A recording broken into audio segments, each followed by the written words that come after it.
Hey, how we doing today, guys? So on a comment on one of my videos, a subscriber out of my many subscribers asked me to review a cheap mouse and the range between 10 and 15 bucks. So I went ahead and picked up a mouse off Amazon. I think it's ranked like number 14 and it's got really good reviews. So I went ahead and ordered it. It's been about a week. It just came in and I want to tell you guys what I think about it.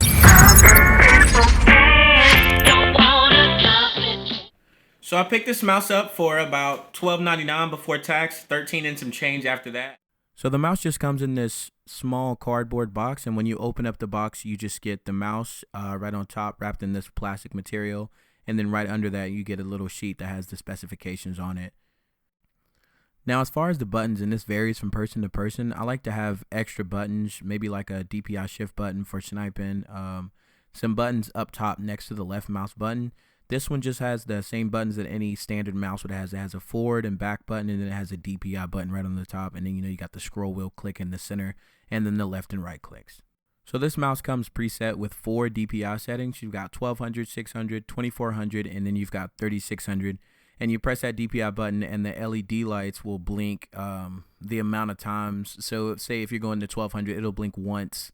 And then on up to 3600, it'll blink 4 times to show you which DPI setting that you're in.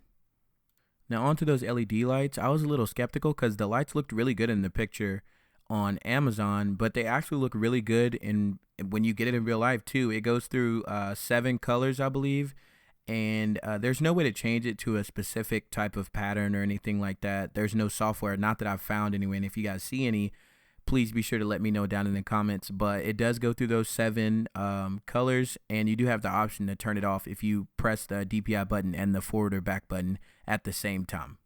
But even though you may turn that light off, you can still see the red laser from the sensor down at the bottom, even if you turn off those LEDs. So whenever you move the mouse, you can still see that red shining through.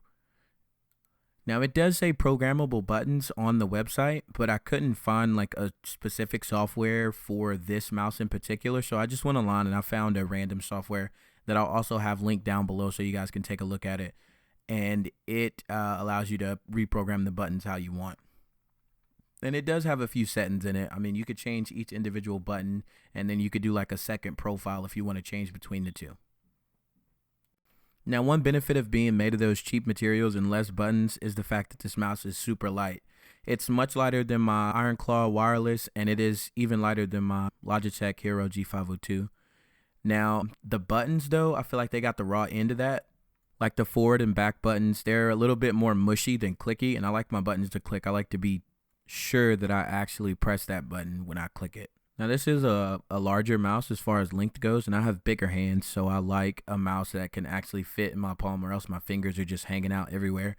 One thing I don't like is that this mouse doesn't have like a grip on it, and I mean for 13 bucks you can't really expect that, but I do like my other mouses that have like a grip or somewhere to rest your thumb or your pinky, so that you're, as you can see in the video, my pinky's just hanging and just sitting on the mat. So if you're looking for a mouse that's pretty cheap, I mean, it's 13 bucks. You can pick it up on Amazon. It's got LED lights, and it's as good as any mouse can get. It's really light. It is a little cheap feeling, but I mean, it's 13 bucks, and I mean, the lighter the better.